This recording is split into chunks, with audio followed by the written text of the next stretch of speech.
दोस्तों जब भी हम लोग काफ़ी देर तक वॉक करते हैं या हम लोग रन करते हैं या इवन सर्दियों में जब अपने हाथ ऐसे रब करते हैं तो ऐसे में हमारी बॉडी में हीट जनरेट होती है। और ये हीट सिंपली इसलिए जनरेट होती है क्योंकि हम या तो फ्रिक्शन यूज़ कर रहे होते हैं या अपनी बॉडी को मूव करते हैं, जिसकी वजह से डिस्प्लेसमेंट होता है और ऑब्वियस सी बात है कि उससे एनर्जी डिसिपेट होती है, एनर्जी बाहर आती है और वो हीट के फॉर्म में बाहर आती है। सिर्फ हमारी बॉडी ही नहीं बल्कि जब हमारी जो व्हीकल्स हैं वो भी जब मूव करती हैं तो उसका भी जो इंजन होता है वो गर्म हो जाता है अगर इंटरनल कंबशन व्हीकल है तो। और इवन जो हमारी इलेक्ट्रिकल व्हीकल्स होती हैं उसमें भी काफ़ी अमाउंट में हीट जनरेट होती है। अब क्योंकि हर चीज़ में आप कॉमनली देख सकते हैं कि हीट जनरेट होती ही है, तो भाई इलेक्ट्रॉनिक्स और हमारे स्मार्टफोन्स, कंप्यूटर्स, ये सब जो डिवाइसेस हैं ये कैसे पीछे रह जाएं। तो इसी तरह इलेक्ट्रॉनिक डिवाइसेस में भी काफ़ी ज़्यादा हीट जनरेट हो जाती है। लेकिन ये हीट हर केस में फेवरेबल नहीं है, स्पेशली जब हम लोग बात करते हैं अपने स्मार्टफोन्स की, तो वहाँ पे हीटिंग बिल्कुल भी डिज़ायरेबल नहीं है और जितनी कम हीट हो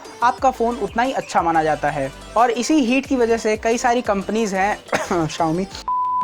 जो अपने फ़ोन्स में हीटिंग इश्यूज़ के लिए काफ़ी ज़्यादा प्रसिद्ध रह चुकी हैं। अब इलेक्ट्रॉनिक डिवाइसेस में कई सारे तरीके हैं जिससे हीट मैनेज करी जा सकती है। जैसे हमारे जो कंप्यूटर्स हैं उसमें बड़े बड़े फ़ैन्स लगे होते हैं जिनको हम लोग एग्जॉस्ट फैंस कहते हैं, और वो जो कंप्यूटर से निकल रही होती है हीट उसको सिंपली बाहर फेंक देते हैं। उसकी वजह से जो डिवाइसेस हैं वो उतने ज़्यादा हीट नहीं करते हैं। लेकिन जब हम लोग स्पेसिफिकली फ़ोन्स की बात करते हैं तो फ़ोन्स इतने बड़े नहीं होते हैं कि उसमें हम लोग फ़ैन्स लगा सकें, या जैसे कुछ कंप्यूटर्स में वाटर कूलिंग भी होती है तो वाटर कूलिंग भी हम अपने स्मार्टफोन्स में नहीं कर सकते हैं। तो अब कोई ना कोई तो तरीका ऐसा होगा जिससे कि हीट कंट्रोल करी जा सकती है हमारे स्मार्टफोन्स की। स्मार्टफोन्स के केस में लिक्विड कूलिंग और कॉपर कूलिंग ये सब आजकल काफ़ी पॉपुलर हो रही हैं, लेकिन पॉपुलर होने के बाद भी अभी भी फ्लैगशिप फ़ोन्स के अलावा आपको इस तरीके की कूलिंग आमतौर पर देखने को नहीं मिलेगी। इवन फ्लैगशिप्स भी भूल जाइए क्योंकि सारे फ्लैगशिप्स में भी ये लिक्विड कूलिंग या कॉपर कूलिंग की सुविधा उपलब्ध नहीं होती है। कुछ डेडिकेटेड गेमिंग फ़ोन्स को छोड़ दें जैसे ROG फ़ोन,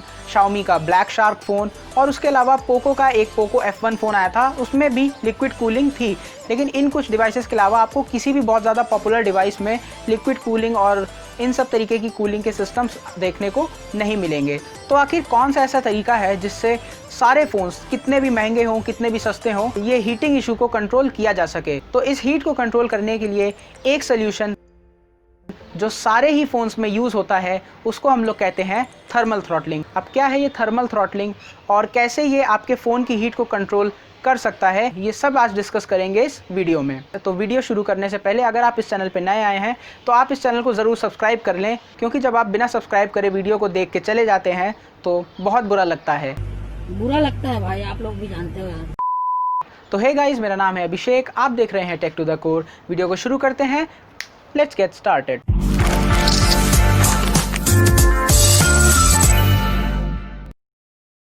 तो दोस्तों जो सबसे पहला सवाल आता है कि आखिर में हीट जनरेट क्यों होती है। अब हीट कई कारणों की वजह से जनरेट हो सकती है। अगर आप बहुत ज़्यादा हार्श सनलाइट यानी कि बहुत तेज़ धूप में अपना फ़ोन चला रहे हैं तो नेचुरल सी बात है कि जो सूरज की गर्मी है उससे आपका फ़ोन काफ़ी गर्म हो सकता है। लेकिन अगर मैं बात करूं कि इंटरनली फ़ोन कैसे गर्म हो सकता है तो इसके बेसिकली दो कारण हैं, जिसमें से पहला है कि अगर आप बहुत देर से बहुत ज़्यादा हैवी टास्क कर रहे हैं जिसमें गेमिंग भी शामिल है, और अगर आप जैसे वीडियो एडिटिंग जैसे सॉफ्टवेयर्स यूज़ कर रहे हैं या आप हैवी फ़ोटो एडिटिंग कर रहे हैं, तो ऐसे जो सॉफ्टवेयर्स हैं जो आपके फ़ोन के CPU को फुल पोटेंशियल पे यूज़ करते हैं, इन ऐप्स को अगर आप ज़्यादा देर तक इस्तेमाल करते हैं तो हीट जनरेट हो जाती है। और ये हीट इसलिए जनरेट होती है क्योंकि जब भी आप अपने फ़ोन में कोई टास्क करते हैं तो बेसिकली जो आपके CPU में इलेक्ट्रॉन्स हैं वो एक पॉइंट से दूसरे पॉइंट तक ट्रैवल करते हैं, और इस ट्रैवलिंग से ही हीट डिसिपेट होती है, कुछ लॉसेस होते हैं जिसकी वजह से हीट बाहर आती है और वो अल्टीमेटली आपके फ़ोन को इंटरनली भी थोड़ा सा गर्म कर देता है।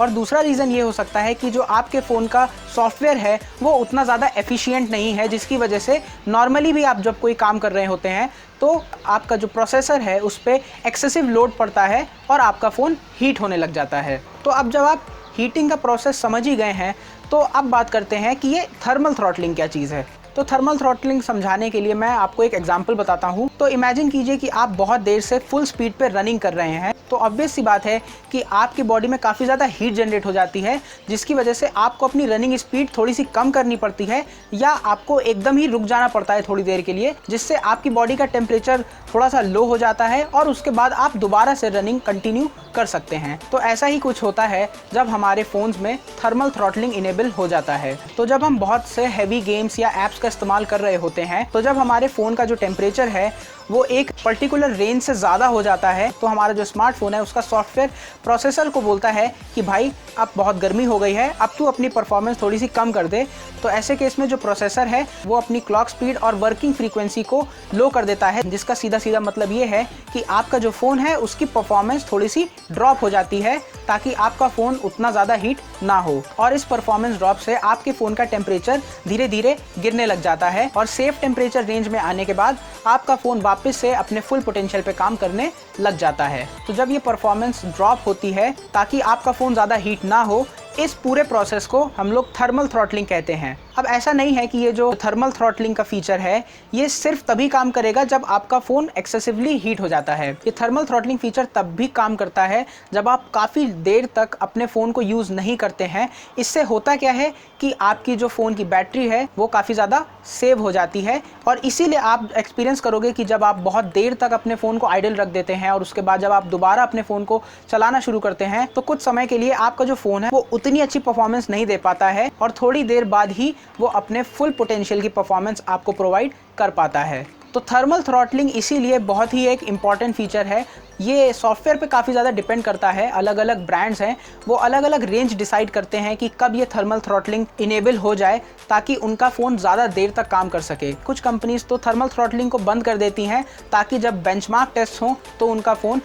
बहुत ही ज़्यादा अच्छी परफॉर्मेंस दे, और इस तरीके से ये कंपनीज़ हम कंज्यूमर्स को भी बेवकूफ़ बनाने में सफल हो जाती हैं। तो अब बात करते हैं कि अगर थर्मल थ्रॉटलिंग नहीं होती है आपके फ़ोन में या ठीक से काम नहीं करती है इन केस, तो आपके फ़ोन पे क्या नुकसान इसके हो सकते हैं। तो इसका सबसे बड़ा नुकसान तो यही है कि आपके जो फ़ोन की लॉन्जेविटी है, यानी कि कितने समय तक वो फ़ोन अच्छे से काम कर सकता है, उस पर काफ़ी ज़्यादा असर पड़ता है। क्योंकि जब बार बार आपका फ़ोन बहुत ज़्यादा हीट होने लगेगा तो उसके जो अंदर के सर्किट्स हैं वो धीरे धीरे डैमेज हो सकते हैं, और कुछ केसेस में अगर ये हीटिंग एक्सेसिव हो जाती है तो ये जो छोटे छोटे सर्किट्स हैं ये पूरी तरह बर्बाद हो सकते हैं, और फिर इसके बाद जब आप अपने फ़ोन को अगर रिपेयर कराने जाएंगे तो आपका काफ़ी बड़ा खर्चा हो सकता है। थर्मल थ्रॉटलिंग के नहीं होने से जो सेकंड केस है वो बहुत ही ज़्यादा एक्सट्रीम केसेस में हो सकता है। ये जो केस है ये बहुत ही रेयर है, और वो केस ऐसा है कि अगर आपका फ़ोन बहुत ज़्यादा हीट हो जाएगा, एक्सेसिव हीटिंग हो जाएगी, तो वो बैटरी को भी बहुत ज़्यादा गर्म कर देगा, और अगर आपकी किस्मत बहुत ही ज़्यादा ख़राब होगी तो ये फ़ोन आपका ब्लास्ट भी कर सकता है, जो कि बहुत ही ज़्यादा डेंजरस हो सकता है आपकी हेल्थ के लिए, और फ़ोन की हेल्थ के लिए तो ये बहुत ज़्यादा डेंजरस है ही। पुराने जो फ़ोन्स होते थे जिनमें थर्मल थ्रॉटलिंग का फीचर नहीं होता था, ऐसे फ़ोन्स जब बहुत ज़्यादा हीट हो जाते थे तो वो ऑटोमेटिकली शट डाउन हो जाते थे, वो टर्न ऑफ हो जाते थे, और आप किसी भी तरीके से उसको ऑन नहीं कर सकते थे जब तक कि वो टेम्परेचर एक सेफ पॉइंट पे नहीं आ जाता था। तो इससे एक बहुत बड़ा डिसएडवांटेज था कि अगर आपका फ़ोन बाय चांस बहुत ज़्यादा हीट हो जाता है लेकिन तब भी आपको आपके फ़ोन की ज़रूरत पड़ती है, तो आप उस फ़ोन को सिंपली यूज़ नहीं कर सकते हैं अगर थर्मल थ्रॉटलिंग का फीचर नहीं होगा। तो थर्मल थ्रॉटलिंग की वजह से आपका फ़ोन स्विच ऑफ होने से बच जाता है और आप फिर भी अपने फ़ोन में काम कर सकते हैं। तो दोस्तों ये थी एक छोटी सी वीडियो जिसमें मैंने एक बहुत ही इंपॉर्टेंट कंसेप्ट थर्मल थ्रॉटलिंग के बारे में आपको बताया है। आई होप कि आपको ये वीडियो काफ़ी इन्फॉर्मेटिव लगा होगा, और अगर आपको ये वीडियो अच्छी लगी हो तो इसे ज़रूर लाइक कीजिएगा और शेयर कीजिएगा अपने फैमिली और फ्रेंड्स में, ताकि उन्हें भी ये वैल्यूएबल इन्फॉर्मेशन मिले। और लगातार ऐसी ही टेक्नोलॉजी वीडियोस देखते रहने के लिए इस चैनल को सब्सक्राइब करें और नोटिफिकेशन बेल आइकन भी ज़रूर दबाएं, ताकि जब भी मैं कोई नई वीडियो अपलोड करता हूं तो आपको तुरंत उसकी नोटिफिकेशन मिल जाए। इसके अलावा आप मुझे फॉलो कर सकते हैं मेरे सोशल मीडिया हैंडल्स पे, जिसके लिंक्स आपको डिस्क्रिप्शन में मिल जाएंगे और आपको आपकी स्क्रीन पर भी नज़र आ जाएंगे। मिलते हैं नेक्स्ट वीडियो में, तब तक के लिए गुड बाय।